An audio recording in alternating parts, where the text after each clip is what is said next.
Let's take a look at doing the convertible collar. I want to go over all of the necessary pattern pieces because it's important to keep in mind the notation written on all the patterns so we know exactly how each one of them should be cut and how to prep each one for this construction. The collar back bodice pattern, there should be one of these cut out of muslin. You should have just one cut out of muslin for the convertible collar sample. The collar with facing front bodice pattern, there should be a pair of these cut from muslin. So you should have two of these cut from muslin. Don't forget the center front notch.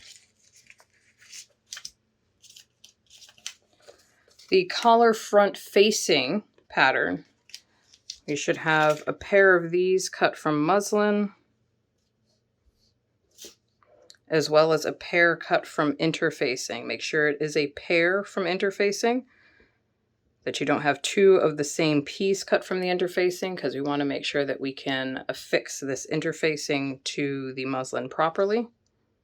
So one pair cut from muslin, one pair cut from interfacing. Don't forget that center front notch as well. The collar back neck facing. Note that this needs to be cut on fold. Note where the grain line is and note that this needs to be cut on fold. One should be cut from muslin. So when I unfold this, you should have one full piece cut from muslin and cut another on fold out of interfacing so that we can interface that piece. One cut from muslin, cut on fold. One cut from interfacing, also cut on fold.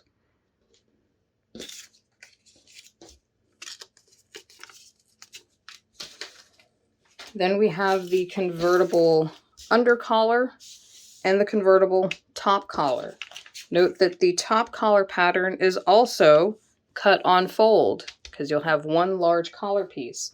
Let's talk a little bit about the grain lines on this pattern. Note that there are two grain lines marked on it.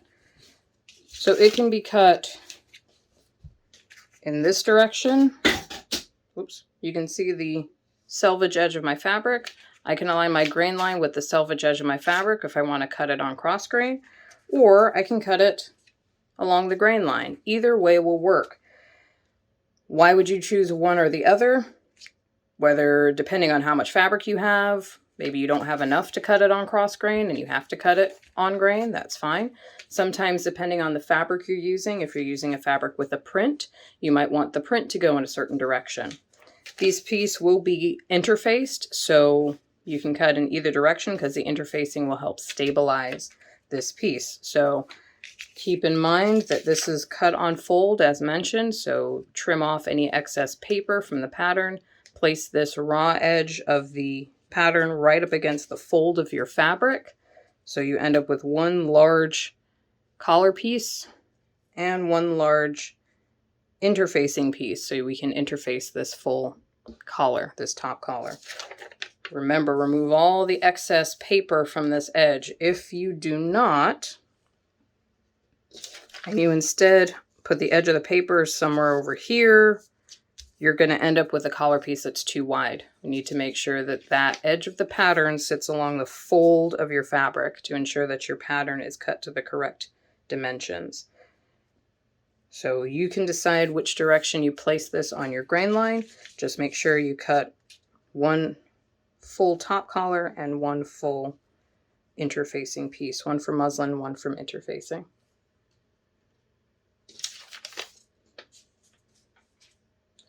And make note of the notation on the undercollar, this convertible undercollar pattern. Cut one pair muslin, but note which direction the grain line is going in.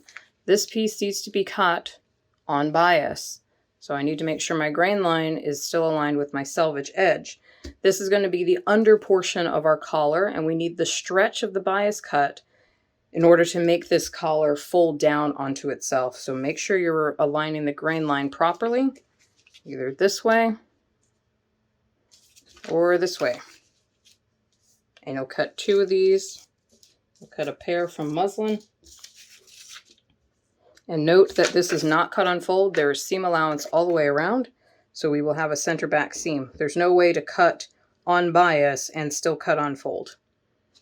So make sure you have a pair of those cut out of muslin. To start off with, I'm going to prep all of the pieces that have interfacing. So my top collar will get interfacing. My back neck facing will get interfacing applied.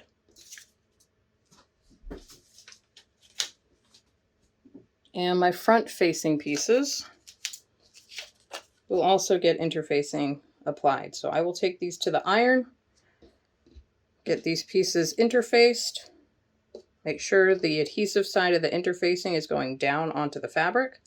And once interfacing is fused on, I'm going to go back and make sure I reclip all my necessary notches. I have center front notches on my front facings, and I have some corresponding notches on my top collar. So I'm going to make sure those are clipped. All right, I've got my top collar interfaced. I've got my corresponding notches reclipped. Notice that there are wider notches along the bottom curved edge. That's the neckline edge of the collar. And there are closer notches along the top edge. That's to ensure that we attach it to our undercollar properly. My back neck facing has interfacing. Notice that there are no notches on this pattern, but do not lose your pattern because that tells us how much seam allowance we have and where. My collar front facings have interfacing, and those center front notches have been reclipped. Again, don't lose your patterns because you'll note that there's only seam allowance along the front extension edge, the neckline edge, and the shoulder edge. There is no seam allowance along this curved edge here because we're not attaching it to anything. I still have my undercollars, 2 of these, my back bodice, 1 of those, and my front collar with facing front bodice pieces, so 2 of these. There's going to be some sub-assemblies. We're going to get some things prepared and then start putting everything together. I'm going to start with my back bodice pattern and my front bodice patterns. I want to take my front bodice pieces and align them to my shoulder seams. Note that the seam allowance along the front neck edge will extend beyond that of the back neck edge. If you cut your patterns properly, you should be able to align these raw edges here. Keep those nice and straight. Do not attempt to fit this front corner, this corner of your front bodice piece. Don't try to fit that to the corner of the back bodice piece because then you'll end up with strange things happening. Align the raw shoulder edge, align these raw side edges. They're not seams, just edges of the pattern. So there are my shoulder seams aligned. And by reading our pattern, when we go to sew these shoulder seams, we should be using a 1/2 inch seam allowance because that's how much seam allowance has been allotted on this pattern. It doesn't say it anywhere, but it is notated with a 1/2 inch offset around the entire pattern. Get accustomed to reading the pattern notation. Sometimes you'll receive patterns that do not have the seam or stitching line marked, but it'll say 1/2 inch seam allowance added to certain edges. So I'll take these to the sewing machine, stitch along these shoulder seams, 1/2 inch seam allowance, back tack at the beginning and back tack at the end, and then I will press these seams open. So I put the front and backs together, sewed them along these shoulder seams at 1/2 inch seam allowance, press them open on the ironing board, make them nice and clean finished. This would be the inside of my garment with my seam allowance showing. Don't want to see any of that. This would be the outside with my seam allowances not showing. You will notice there's those weird little corners that I mentioned. The only reason those corners are there is just how the pattern has offset these lines. Normally, this little corner would be chopped off in that pattern, but I just haven't done that. I'm too lazy to update that pattern. But because I have these little turned back corners, I'm going to, supporting my scissors with my fingers, just snip that off.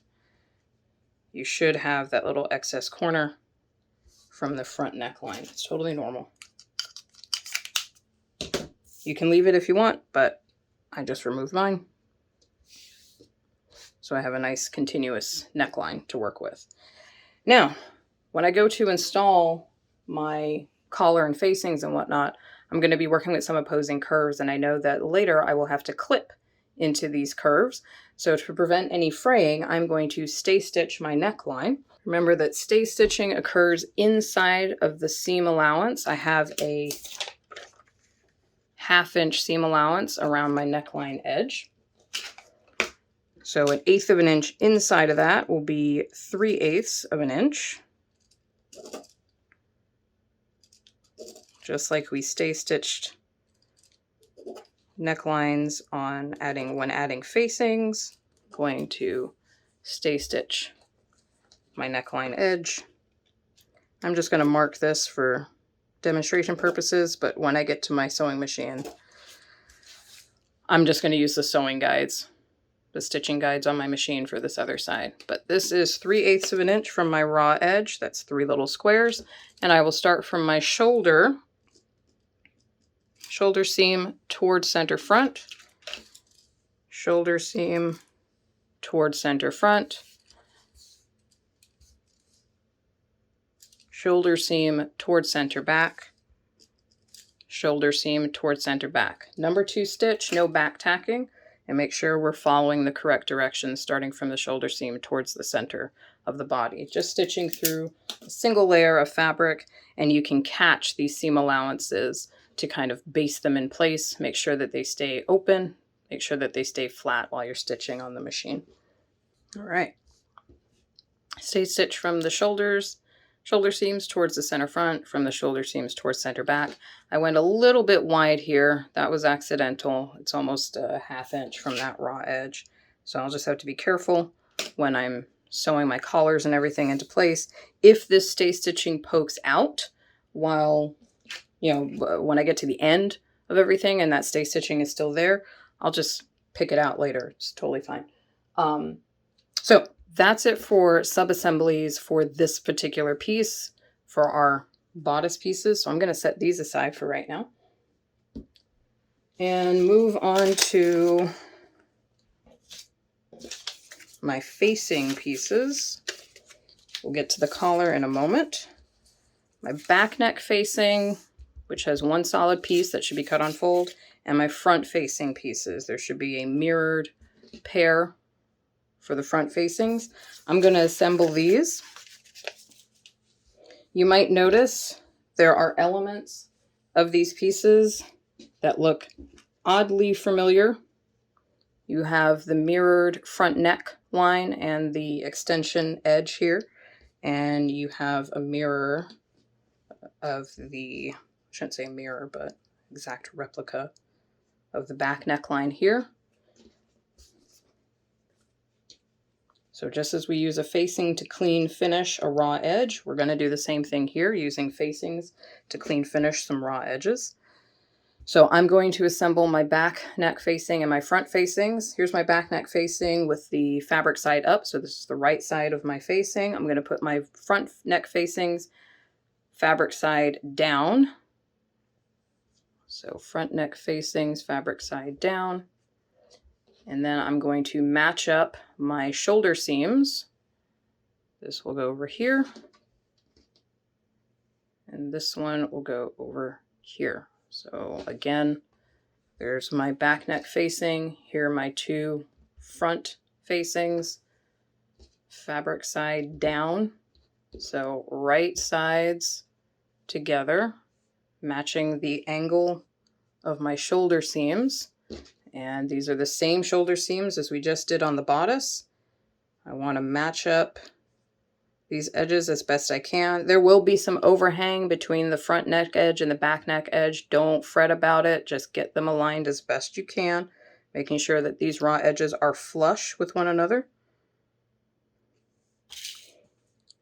Now I'm going to do quite a bit of prep work on this subassembly. I'm going to do that off camera because you've seen it multiple times before. Again, I'm going to line up my raw edges there as best I can.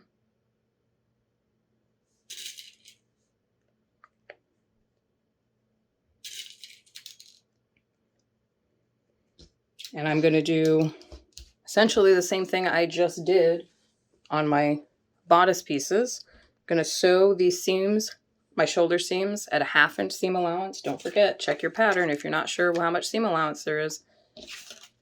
There's that shoulder seam with 1/2 inch of allowance there. Same on your back neck facing.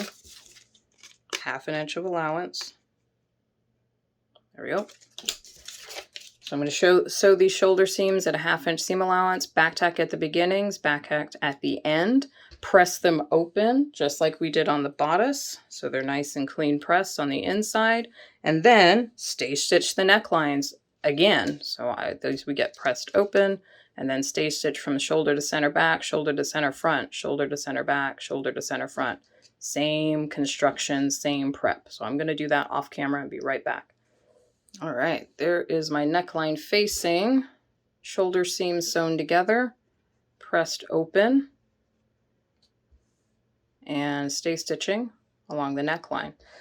The last thing to do to prep the facings is to clean finish this outer edge. So make sure you're looking at your piece similar to how I have mine laid on my table here.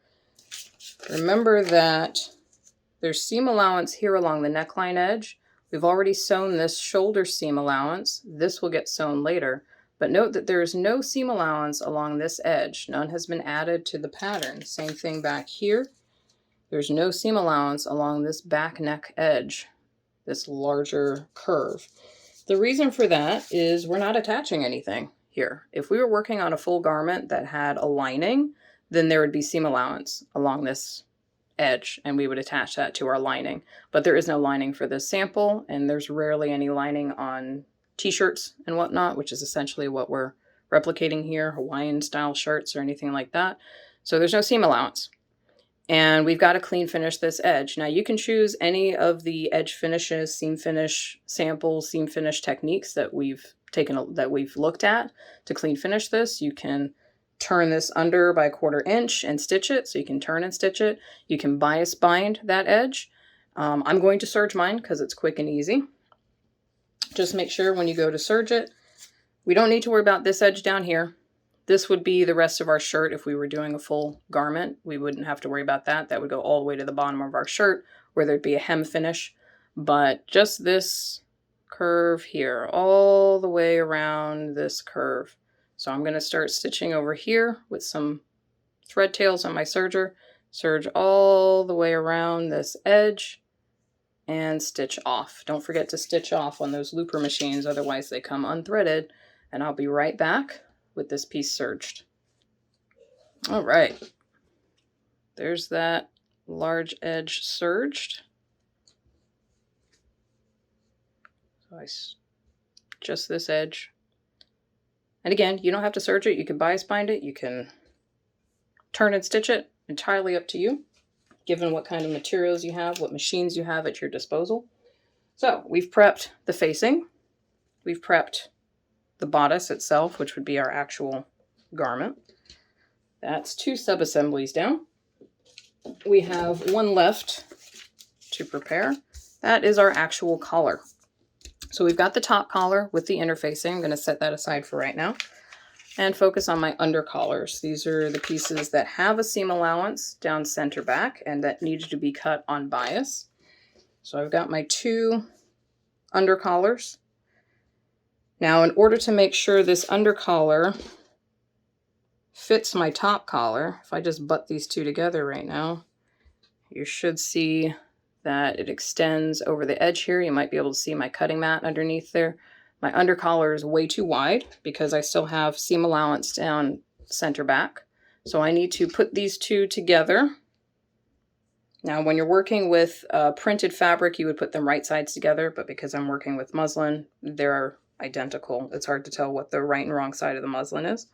But if you're working with a print fabric, you'd put them right sides together.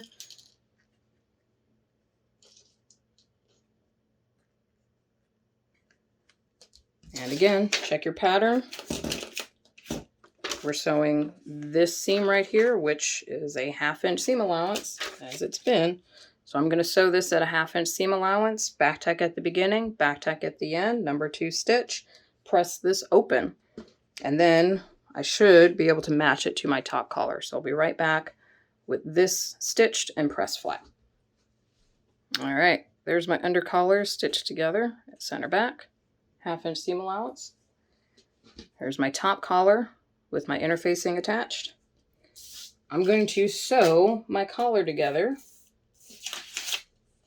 and get it ready for installing into my sample, which would essentially be a t-shirt of some kind.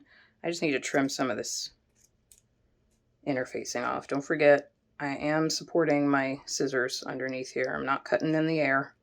Depending on the pattern you're working with, you may end up with just cutting 2 top collars. There's a few reasons why I have my undercollars cut separately from my top collar.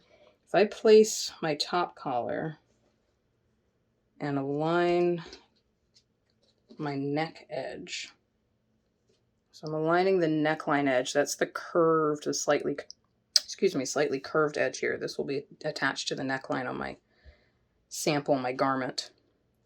So I'm trying to line up those edges down there. If I flip this over, keeping those edges aligned as best I can, you may notice here at the top, this is the top edge, the straight edge of the patterns.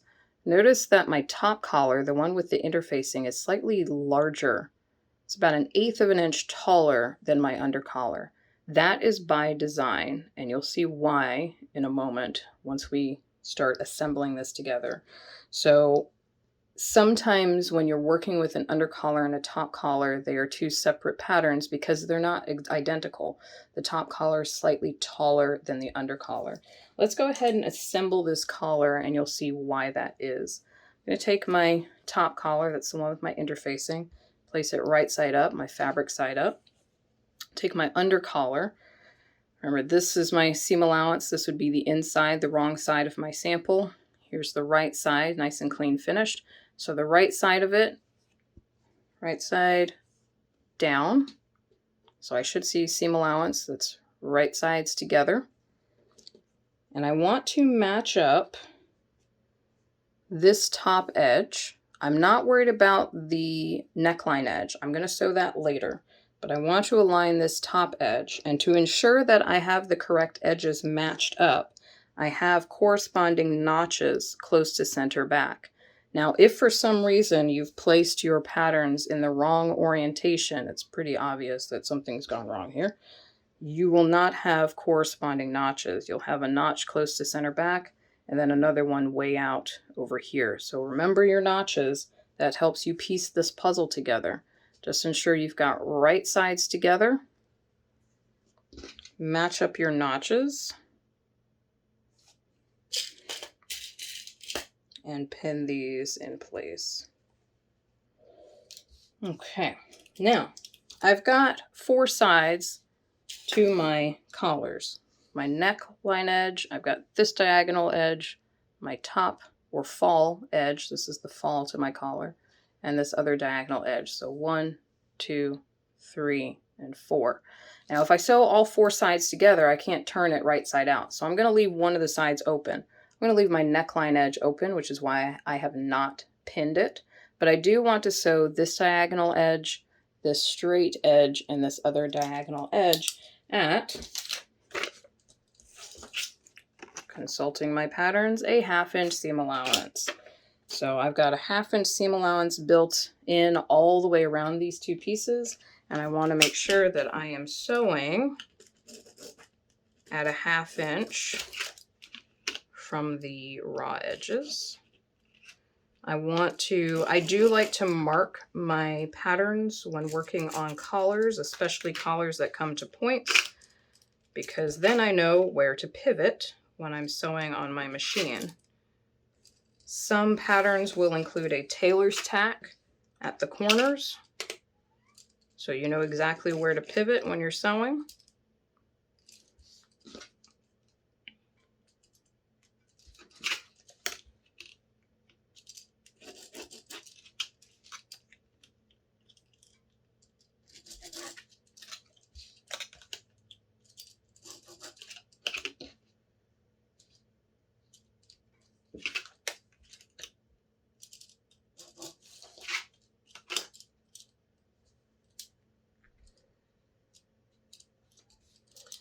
Now, depending on how you like to work, you can start from center back and work your way out towards one corner and down to this edge. Overlap your stitches at center back and work your way back out to this opposite edge.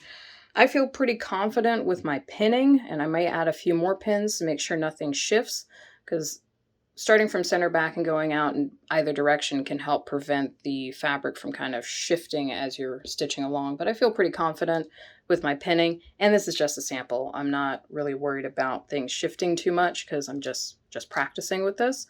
If I were to work on an actual garment, however, I would start from center back, pivot out in my corner, and then back tack down here, overlap at center back, pivot in the corner, and back tack down here. But for this sample, I'm just going to start on one end, back tack, pivot in the corner, stitch along this straight edge, pivot again in this corner, and then back tack down here, again leaving the neckline edge open. So I'm going to stitch along there, and then we'll move on to the next step. Starting on one of my diagonal edges, number 2 stitch, back tack at the beginning.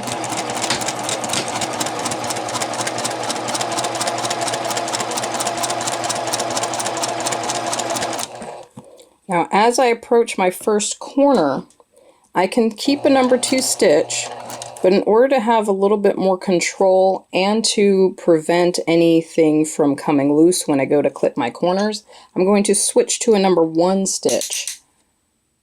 As I get towards this point, I'm going to stitch on a number 1 stitch and get right into that corner.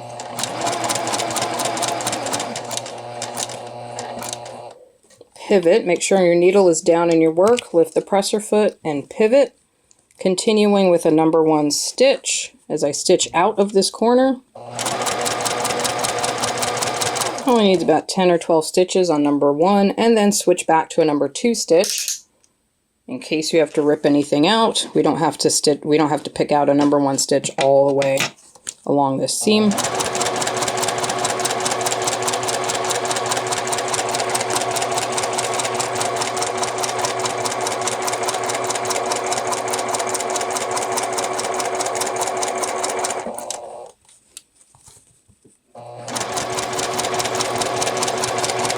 Make sure to keep this center back seam open while you stitch over it.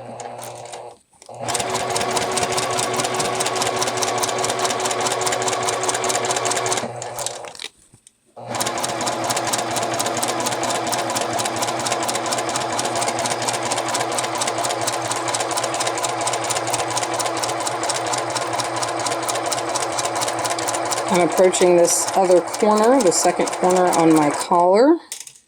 And about a ½ inch or so away from it, I'm going to switch to a number 1 stitch. Stitch into that corner. That number 1 stitch will give me more dexterity. I can get right into that corner. Keep your needle down in the work. Raise the presser foot, pivot, continue with the number 1 stitch while stitching out of the corner. About 1/4 inch, ½ inch or so. Switch back to a number 2 stitch and continue sewing. And back tack as you approach the neckline edge. And that takes care of our convertible collar. Sewn into those corners. Back tack at the beginning. and at the end. Let's take this to the iron. I'm going to trim my seam allowances. I'm going to clip my corners, and I'm going to press all of these 3 seams open. Everywhere that I've sewn, I will press all of those edges open on my iron. All right, there's my collar as it came off of my sewing machine. There's the interfaced top collar. I'm going to trim all of these seam allowances down to 1/4 of an inch, so I'm going to trim them in half. Got some excess thread to trim as well. Don't forget, support your scissors.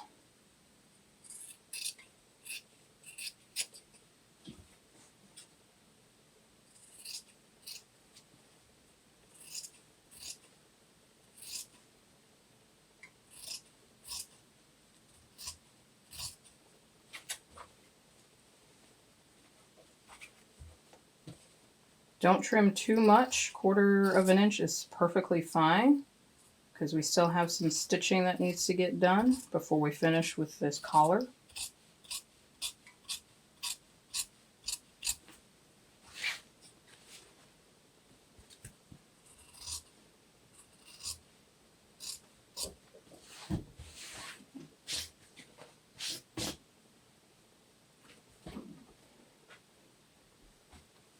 Gonna clip my corners, leaving about 1/8 of an inch.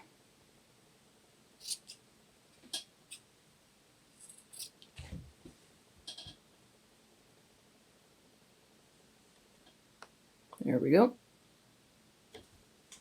Let me remove my friction pen so you can see that a little bit better. There we go. Trim that one corner, and I'll trim the other one.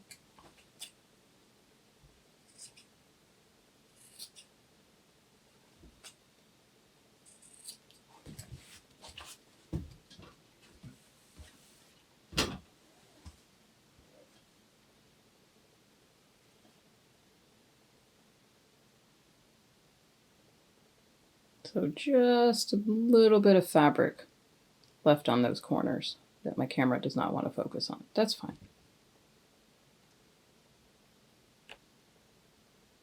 Because when it does focus, it looks great. There we go. All right.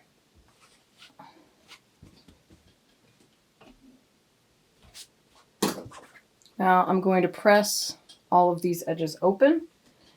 Don't forget your tailor's point. Got this nice flat edge here with a nice little corner that conveniently allows us open up that neckline edge. You can slide that right on top, push the corner of that tailor's point right into the point of that collar. You can flip this over as well. I'm going to make sure this is flipped over. Actually, I'll show you on this side so you can see my stitching a little bit better. There's that diagonal edge. Slide my tailor's point over that. Get my point up into that corner there. Open this up, press that flat. There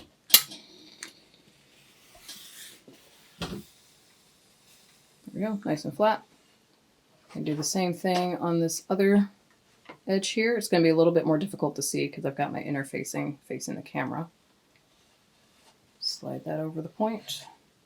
Press this seam open.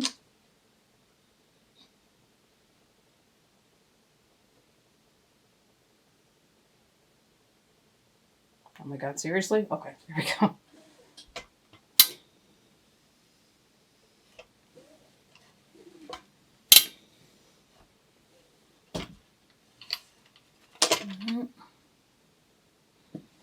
And then taking care of this top edge here, slide that tailor's point on there, and it should have enough room that it can lay along the rest of the top edge of the tailor's point.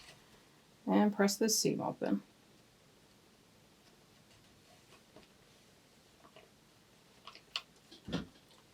I'll press open one side, heading towards that point. And then flip my work around because I still have to get the rest of this edge.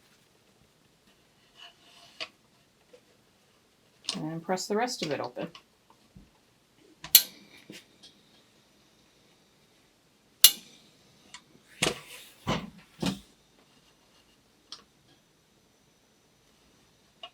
Okay, everything's pressed open. I'm going to turn my collar right side out because I still have seam allowances and all kinds of gunk in here. Grab yourself some kind of pointy tool. Got my awl here. You can use a seam ripper. Just be careful you don't poke a hole in anything. I'm going to turn my corners right side out as best I can. Poke my thumb in through there. Now, I can do better with that corner because it's looking pretty rough. I'm going to try to pick this corner out a little bit with my awl. You can also use the tip of a pair of scissors to slide in there and poke that corner out. Please, please, please be careful. Don't push too hard. Just enough to get that corner as pointy as possible. It does not have to be perfect. Depending on the fabric that you're using, you can get a crisper corner with thinner fabrics. But this muslin is relatively thick and it's got seam interfacing on it as well. So I don't expect these corners to get super, super sharp. But that's better than it was. And I'll do the same to the opposite corner here.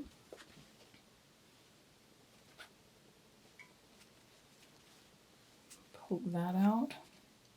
Poke it out with my thumb as best I can.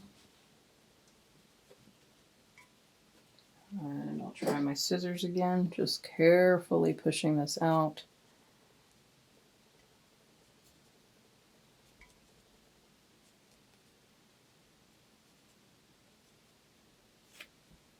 And then whatever I can poke out with my awl or the tip of a seam ripper.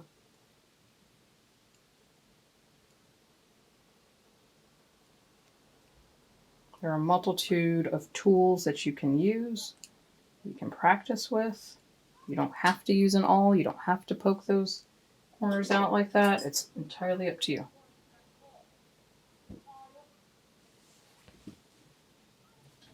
So there are my corners poked out. I'm going to press my work.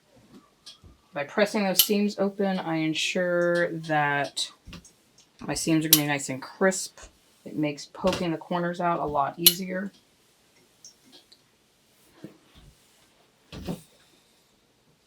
And now you should almost be able to see stitches right along inside of that folded edge. Ooh, it's getting there. And if you don't press these seams open, it's going to make turning this work right side out even more difficult. Come now, just give me this one. There we go. It's almost in there. It's This is what I get for using automatic focus on my camera. I should have just done manual focus. But these should be nice, clean edges. We shouldn't have too many puckers. Let's head back to the work table really quickly so we can take a look at the discrepancy between our top and our undercollar and how we're going to fix that. So we've got our undercollar, because it's got the seam in it, and our top collar. And you should be able to see the grains of my fabric going in bias cut directions. Now, I mentioned before that the top collar and undercollar are not identical, and they're not. You can still see there's that little 1/8 of an inch discrepancy where the top collar is slightly longer, slightly wider than the undercollar. That is by design with this particular pattern. In order to keep, when we're wearing this, this is the side of the collar that most people would see, the top collar, as it rolls over the neck. And to keep the undercollar from peeking out along this edge, we can either top stitch these 3 edges or understitch them. If these 2 pieces, your top collar and undercollar, were identical and they didn't have this 1/8 of an inch discrepancy, you would excuse me, you would top stitch everything because they'd be identical pieces. But this extra 1/8 of an inch is built into this pattern particularly so that we can understitch this top edge. Now, remember, this would be the side that everyone would see. Your top collar, it's the side that does not have a seam down the center back like the undercollar does. This is what everyone wants to see. So you would not want stitches to show here. When we open up this neckline edge and we see this seam allowance along this long edge here, here's our undercollar. That's got the seam in it. Here's our top collar with this interfacing. We want to push all the seam allowance towards the undercollar. We're going to understitch on the undercollar because that's the edge that no one will see. There's the undercollar that's going to be underneath there. We want to prevent that undercollar from peeking out. So I want to push all the seam allowance towards my undercollar, and I want to stitch just along my original line of stitching 1/16 of an inch. Now it's hard to see because I've got black interfacing here. So remember, when understitching, you can stitch from either side of the work. You can either stitch from the seam allowance side or from the outside of the sample. I'm going to stitch on the outside of the sample so you can see where my stitches are. You can still see, here's my undercollar. This is the side I'm going to be stitching along with my understitching. And as I'm working on my machine, you'll see me, you might see me or I'll let you know. I'm going to be reaching underneath my sample to make sure all that seam allowance is going towards my undercollar. I don't want this to flip to my top collar side. I don't want it to accidentally split open. I want to put all my seam allowances towards my undercollar. So I'll be feeling underneath to make sure all my seam allowance is going towards my undercollar. Now, we've got these really tight corners here and here. You will not be able to understitch all the way into these corners. And we're not going to worry about understitching along these short diagonal edges either. We're only concerned about this edge here because this width right along here in the center back is where that extra 1/8 of an inch is. And that understitching, as you'll see later, will help alleviate this 1/8 of an inch discrepancy. So I'm only worried about getting understitching along this edge here, somewhere in between these two corners. Here's the outside of my collar. And again, you can stitch from the inside if you prefer. Just make sure all the seam allowance goes towards the undercollar. That's the side without the interfacing in the sample. It's the side with the seam in center back. And you can stitch 1/16 of an inch away from the original line of stitching, but just so you can see on my sample, I'll stitch from the outside. So I'll be reaching underneath to make sure that seam allowance keeps going towards my undercollar. I don't want to catch any of this extra fabric down here. So I'm going to lift up my foot and push it back as far as I can get it. That's about as close as I'm going to get. Making sure I'm not catching any of that extra fabric under here. I'm just feeling underneath, making sure my seam allowance is going towards my undercollars. And as we've done before, I want to stitch, sorry, gotta get my awl. I want to stitch right alongside here. This is my undercollar over here. There's my original line of, there's my original seam sitting right there. So I'm going to use the inner edge of this toe to ride right along that seam. So I'll be stitching 1/16 of an inch on my undercollar side, and I will make sure I have a number 2 stitch since I was switching stitch lengths before. Back tack at the beginning and stitch on through, feeling underneath to make sure my seam allowance is going where I want it to.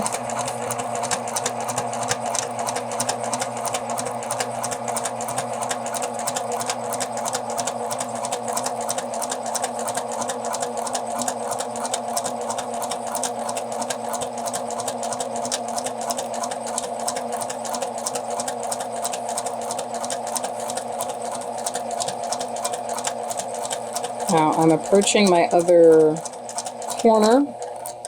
I can feel this extra fabric coming out, so I'm going to kind of roll that out of the way. Get as close as I can to this opposite corner without catching that extra fabric under there. That's about as close as I feel comfortable getting. I still have about 2 or 3 inches of fabric before I get to this corner here. I'm going to back tack again. And call that done. Trim some threads. Now, there's my undercollar with my center back seam. There's my understitching that I just completed. Should only exist on the undercollar. If I flip this over to the top collar side, you should not see any stitching. But that understitching is right along that undercollar there. And I'm going to give this a real quick press. You don't have to press yours. I just want to show you because I've got some wrinkles here. Just give me a second. If we zoom in real close here, you should notice that 1/8 of an inch discrepancy is not nearly as pronounced as it was. There's a little bit of interfacing still stuck in there. But what had been looking like this is now sitting a little bit more flush. That extra 1/8 of an inch accounts for the roll of the top collar as it rolls underneath. That understitching, if you look really closely, causes this seam to roll towards the undercollar. So we have to have a little bit of extra fabric to make up for that roll of the top collar. That's why the top collar is 1/8 of an inch wider at center back.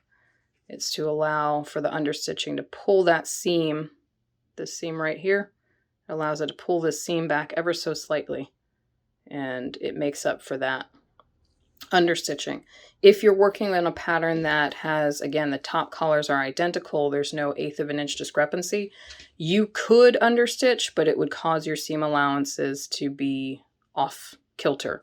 So more than likely a pattern that has the same top collar pieces would expect you to top stitch everything into place rather than understitching. So let's get the bodice subassembly, place that, get that into place.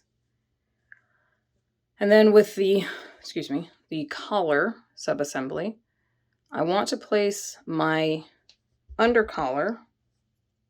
That's where I have the seam allowance there. I want that side, I want the undercollar to go down onto my bodice. Now remember, this is the right side of my bodice. I cannot see my seam allowances. And my undercollar goes right on top of that. Remember, the neckline edge is that open edge that it will attach to the neckline of the bodice. So all those raw edges should be aligned with each other. And our undercollar is going up against the right side of our bodice. Now there is no notch or anything in center back, but there are notches right here on our collars along that neckline edge that correspond to where our shoulder seams are. So I'm going to pin those notches to the shoulder seams.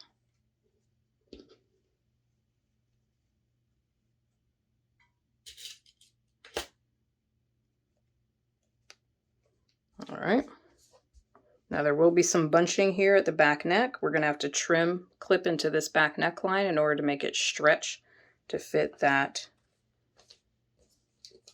collar edge, that neckline edge. There are notches at center front on your bodice, which will align to the finished edge of your collar. Your collar is not patterned. This pattern does not allow for the collar to go all the way to the cut edge of your bodice, your front bodice pieces. You should have notches at center front on your front collar, your front bodice pieces. That indicates where your collar will end. There is an extension built into this, and we'll see why when we finish the garment, when we finish this sample. So this finished edge of the collar should align to that notch. You should have some indication of where that finished edge goes. Now it is going to extend. It's not going to stay straight. We want to make sure that this raw edge stays flush. But if it helps, let me mark this just so you can see it on the video. There is my notch. I'm going to give myself a line for where that notch is on both of my front pieces. So what's important is along this line, that's where I'm going to align my raw edges, and I want the edge of my collar to touch that line about 1/2 inch down. Okay? It doesn't have to be perfect. Remember, it's just a sample. And the more you test this, the more you'll get accustomed to installing these collars.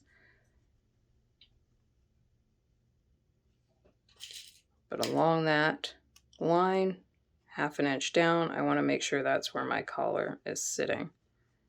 Doesn't have to be perfect. I've got a little bit of a discrepancy. It's just a little offset there. That just has to do with the angle of the collar, the way it's drafted. I'll do the same thing over here. I want the raw edges to be flush, and about 1/2 inch down, I want the edge of that collar to sit. Doesn't have to be perfect. What's important is that the collar stops near that notch and doesn't go all the way over here. Let's tackle this neckline edge. I've got a lot of puckering and whatnot going on here, so I'm going to isolate just my bodice, clip to my stay stitching. I know I got a little bit wide with my stay stitching around my neckline, so I just want to be careful that I don't clip too far. That clipping will help relieve tension so that I can better align these raw edges.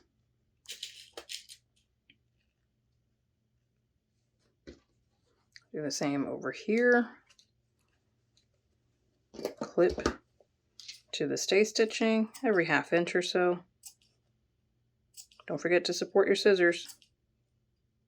That clipping will allow that tension so that my raw edges can align. Pin those in place.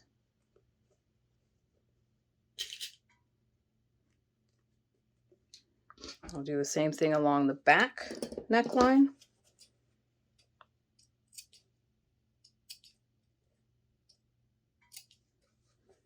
Most of the curve on this neckline is near the shoulder seam, so I'm concentrating my clipping closer to the shoulder seam.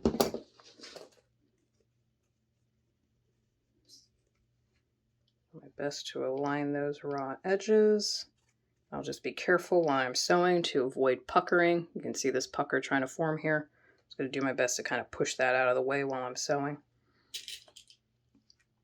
But we're not running to the sewing machine just yet. We've got a lot left to position.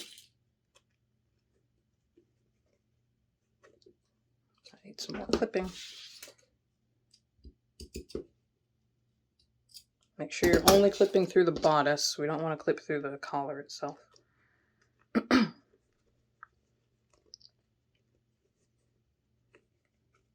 Give that a stretch to make it fit. So I've got a lot of stretch right here. You can see those clips are stretching out quite a bit right near the shoulder.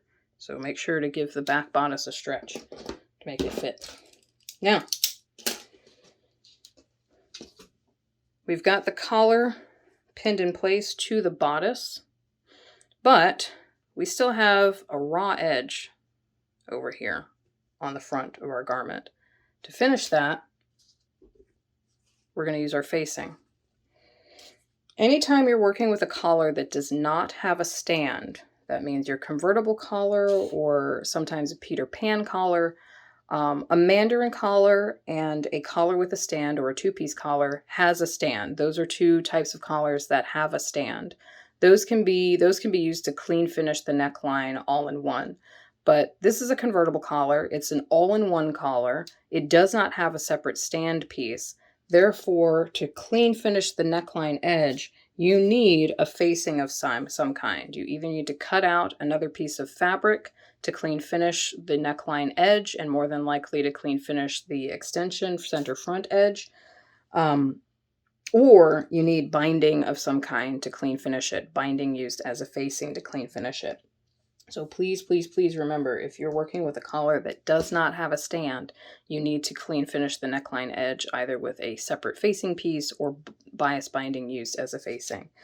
Now, in order to clean finish this, we've got the bodice the collar. Remember, the undercollar is facing the bodice down here, whereas the top collar is visible to the camera.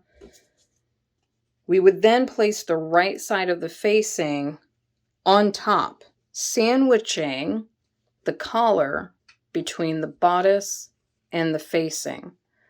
But because I'm going to have so many layers of fabric pinned together, I don't want this collar to come loose.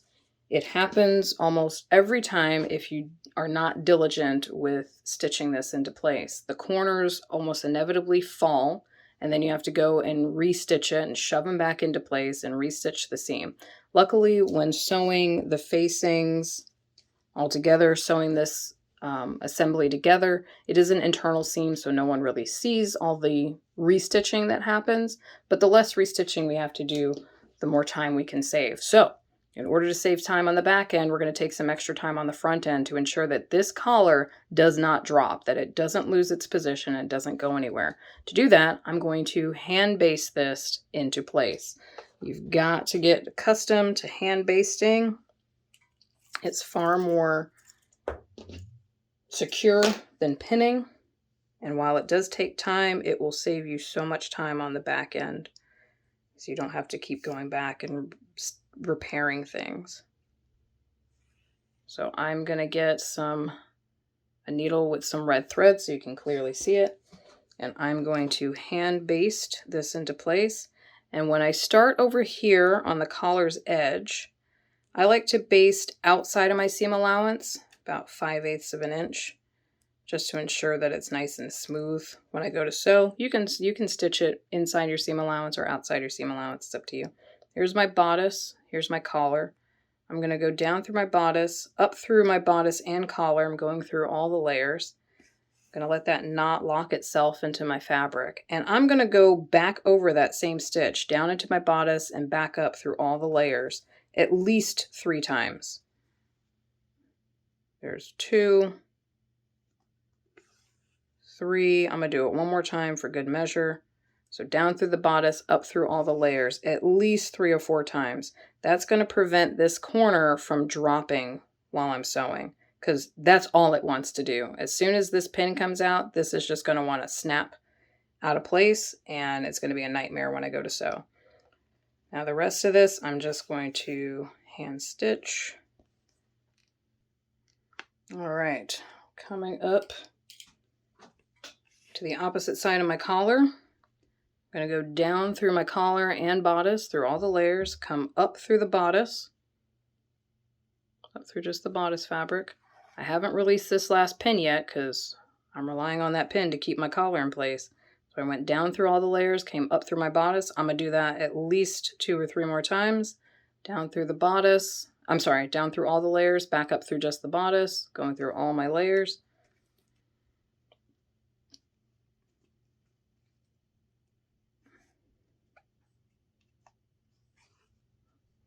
Do that at least 2 or 3 times. Lock that in place. So just down through all the layers, back up through the bodice. Keep doing that. And that thread, we can leave a little tail, that's fine. Take that last pin out. Now, if you go to check this and you're finding that this is loose, if this is dropping at all, go back in there with basting thread and lock it in place. Just keep going around and around and around 3 or 4 times, because when you're sewing this with the facing in place, you're essentially sewing that collar in blind. You don't know what that collar is doing. And if these corners are not secure, these sides are not secure, it will drop. And then you're going to wonder why half of your collar's hanging out of your final sample. Let's get the facing into place. The facing is essentially a copy of the front neckline edge. So I'm going to pin my shoulder seams into place. I'm going to pin the extensions at the front of the neckline together. So again, there's our bodice, there's the back of it, and the fronts are sitting over here. There's our collar. So I'm going to take the right side of my facing, that's the side with my muslin fabric, and place that right side down so I can see all my interfacing. Raw edges are still aligned. Match up my shoulder seams. Pin through that. Match the shoulder seam. There's that matching notch. Pin through this. And then right here around the front edge here, be careful of this corner. We want to kind of tuck that out of the way because we don't want it to get stuck in this seam here because it's sitting right in there. So just kind of tuck that out of the way, and you'll feel it while you're working. If you feel any kind of lumps or bumps get in the way of your sewing when you get around to this edge, just make sure to reach up underneath and get that corner of your collar out of the way. But here's my front neckline edge, and here's that little corner that goes into my extension. And front neckline edge, and here's that corner I'm referring to. Line up those raw edges, line up these corners, pin those in place. Get that collar out of the way. Work my way around the opposite side. Got the shoulder seams pinned.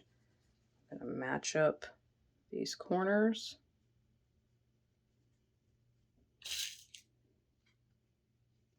Make sure that gets out of the way. Shove it up out of the way.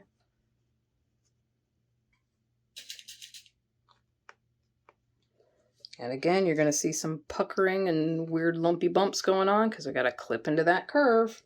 So once you've got your notches lined up, you've got your shoulder seams lined up, you've got the front extension lined up, then we can go back and clip only into that facing neckline and spread out that tension so that raw edge lines up, and pin through everything. Now when I take this to the sewing machine, I'm going to sew from the bodice side just so you can clearly see where my stitches are because it's hard to see it with my black interfacing here.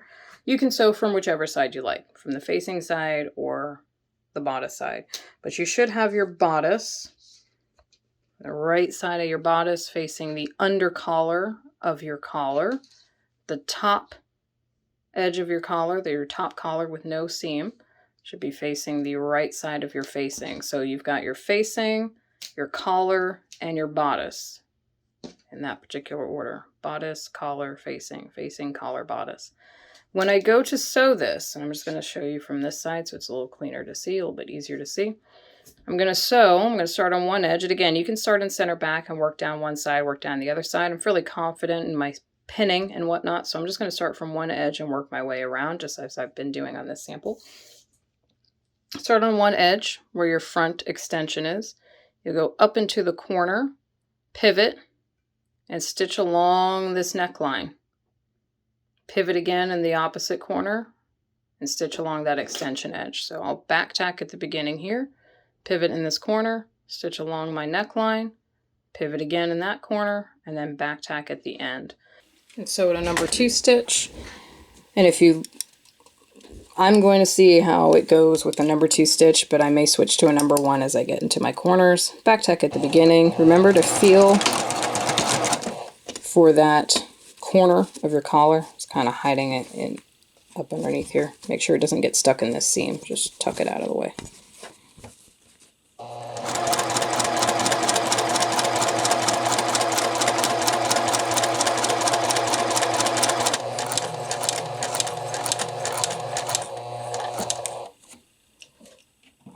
Now I'm just going to pivot to see. I need to take one more stitch. That should be fine. Needle down, raise the presser foot, pivot, and then I should be able to sew this 1/2 inch.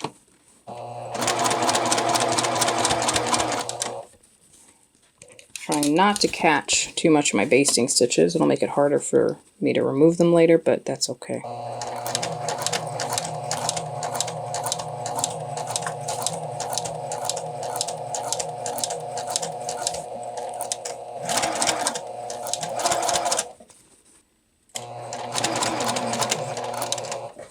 Check to see if I'm close. One more stitch. In that corner, pivot back around, and see that little That little guy's trying to get stuck in that seam.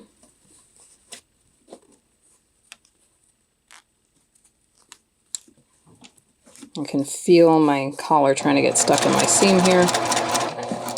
So I'm going to just pull that out of the way.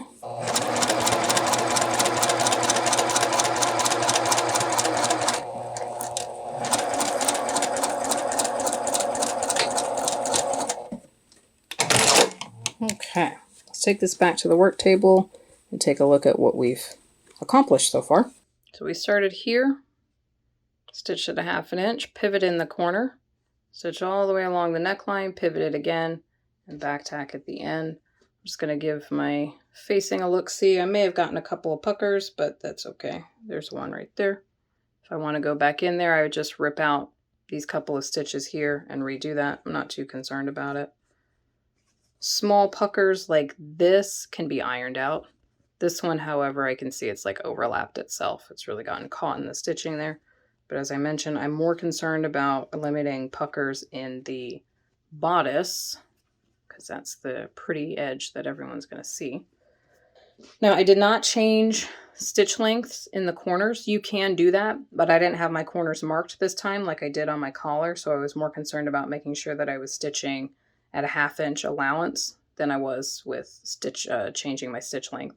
You can always go back and stitch a number 1 stitch over the same stitches if you want to reinforce those corners. Either way will work. You don't have to, but it's good practice when stitching into corners to reinforce them. Make sure that the corners of your collar did not get caught in these seams here and here.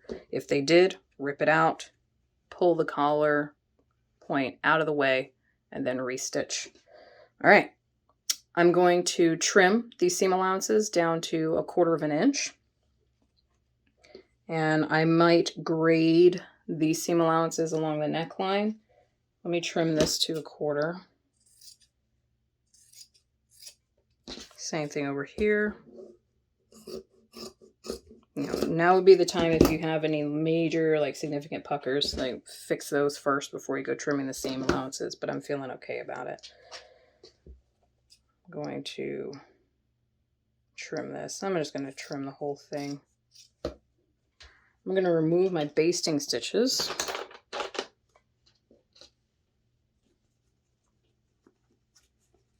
Gotta kind of dig in here to get to them.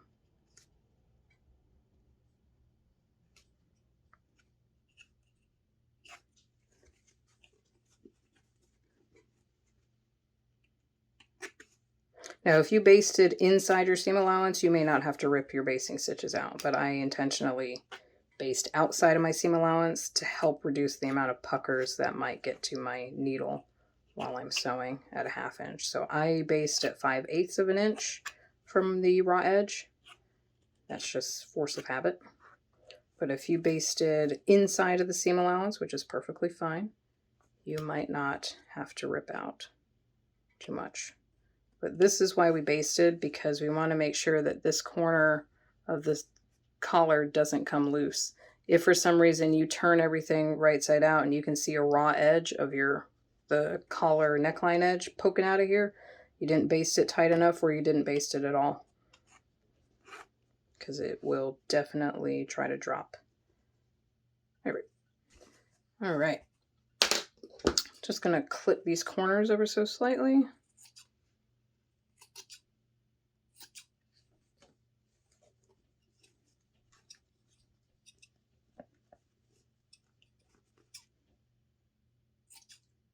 Don't want to clip them too tight. Don't want to make the seam allowance too tiny in those corners, because I did not reinforce those corners with a number 1 stitch.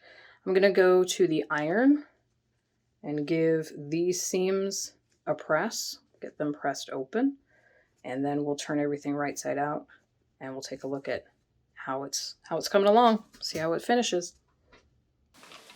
I'll grab my tailor's point again, because I'm getting ready to go up into these corners here. So I'm going to slide this on my tailor's point, press these seams open.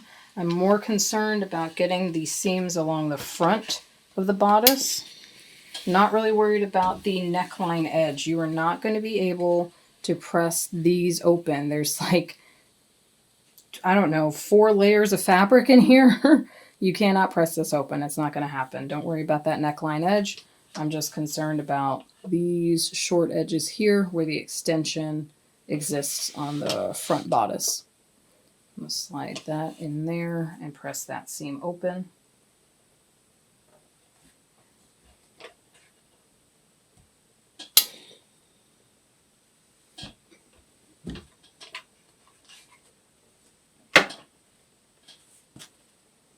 Okay. And then we can turn everything right side out. I'm going to poke these corners out. So here's my bodice, here's my facing, there's my collar in between. I'm going to poke these corners right side out. And again, give them a little bit of a poke with an awl or a pair of scissors, because that's not a very nice corner right there. So I'm going to poke that out.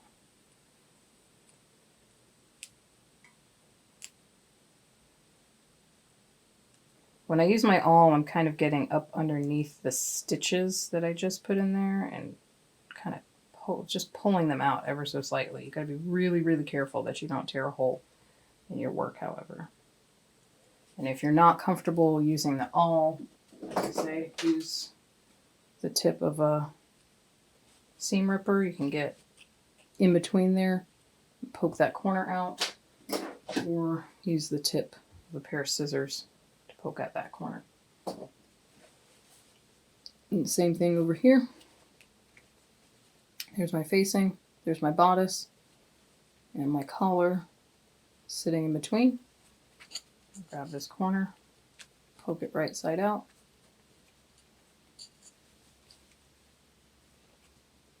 Do my best to try to clean up that corner.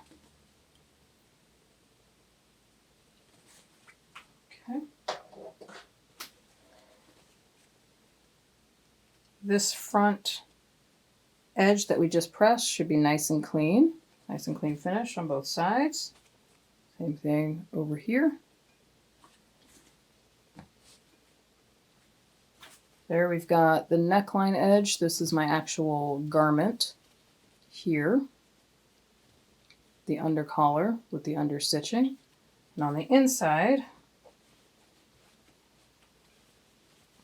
would be my facing. You can see it's kind of popping up over here. We're going to take care of that in a second. But I want to press this. I'm going to tug on my collar ever so slightly just to pull that seam nice and taut. And I want to press this so that all of my facing is going down away from my collar, and so that my bodice is going down away from my collar. This is going to take practice.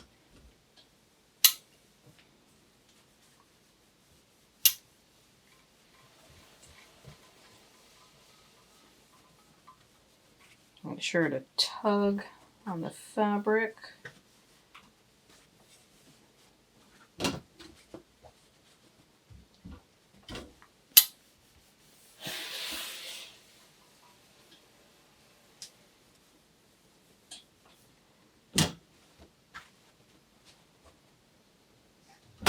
I'm just trying to get the tip of my iron right along that seam I just sewed, just to coax my facing to go in the correct direction.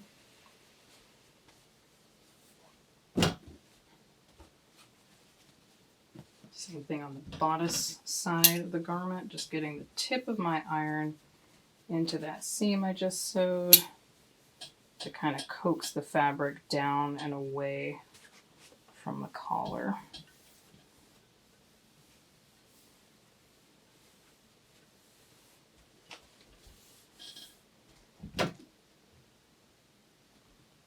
Trim any excess threads, any little bits, if any stay stitching is visible.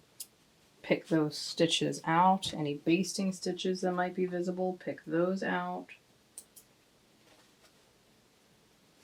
Let's head back to the work station and we're going to clean up some of this facing to force it into place. Now, I'm going to take these front pieces and kind of curve them down so you can get an idea of what is about to happen here. But once I'm finished, I'll put this onto the dress for me so you can see exactly how this would look on a person. So we're starting to get the start to a collar. Getting a little bit of a collar there. Now let's make sure this facing doesn't do what it wants to do right here. I'm going to grab some basting thread.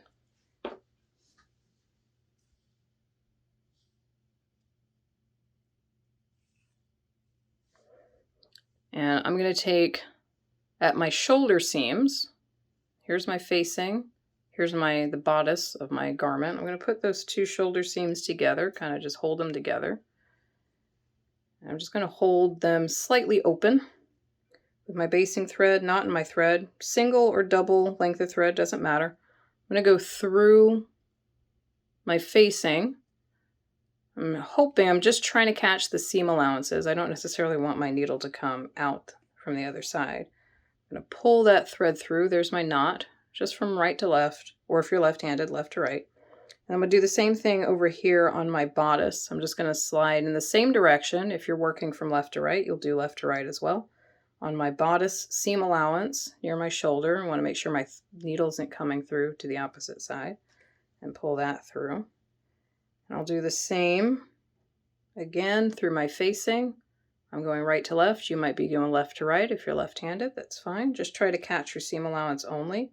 You'll notice we're going to get some threads here that are bridging this gap between these two pieces. This is one way of doing what is called a tack stitch. It's loose threads, hand-sewn threads, that allow movement in the garment but keeps pieces from flying away from each other. So they end up with a little bit of space in between them.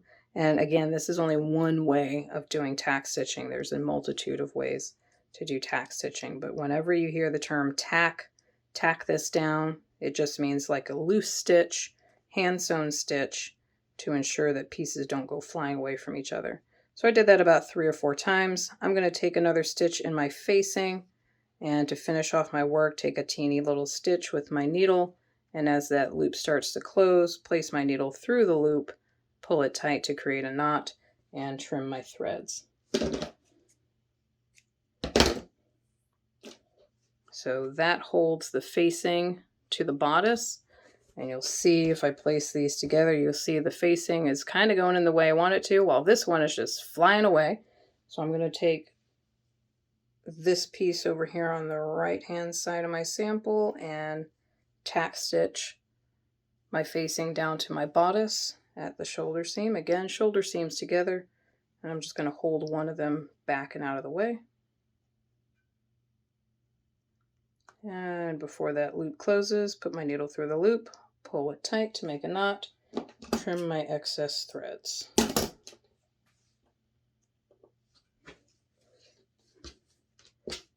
So now we've got our facing a little bit more corralled. It's not flipping up. And this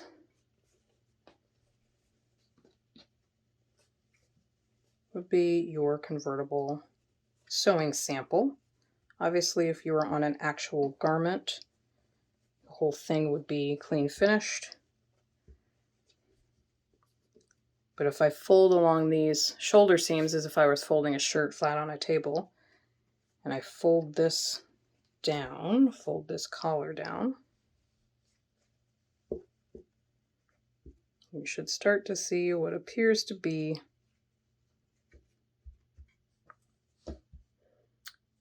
the collar for a shirt. Let me go ahead and put this on the dress form so you can see what it looks like if someone were actually wearing it. All right, I'm here at my dress form so we can get an idea of what this would look like. Now we have a very small sample. It's not large enough to go over her shoulders. I think I went a little too tight with my tack stitching here. It's causing a little bit of a pucker, a little bit of a bump. But that little extension is built in so that I can overlap the two fronts of this garment. So if I had buttons installed, I could place my buttons and have enough fabric left over to place buttons and buttonholes and still have my collar meet at center front.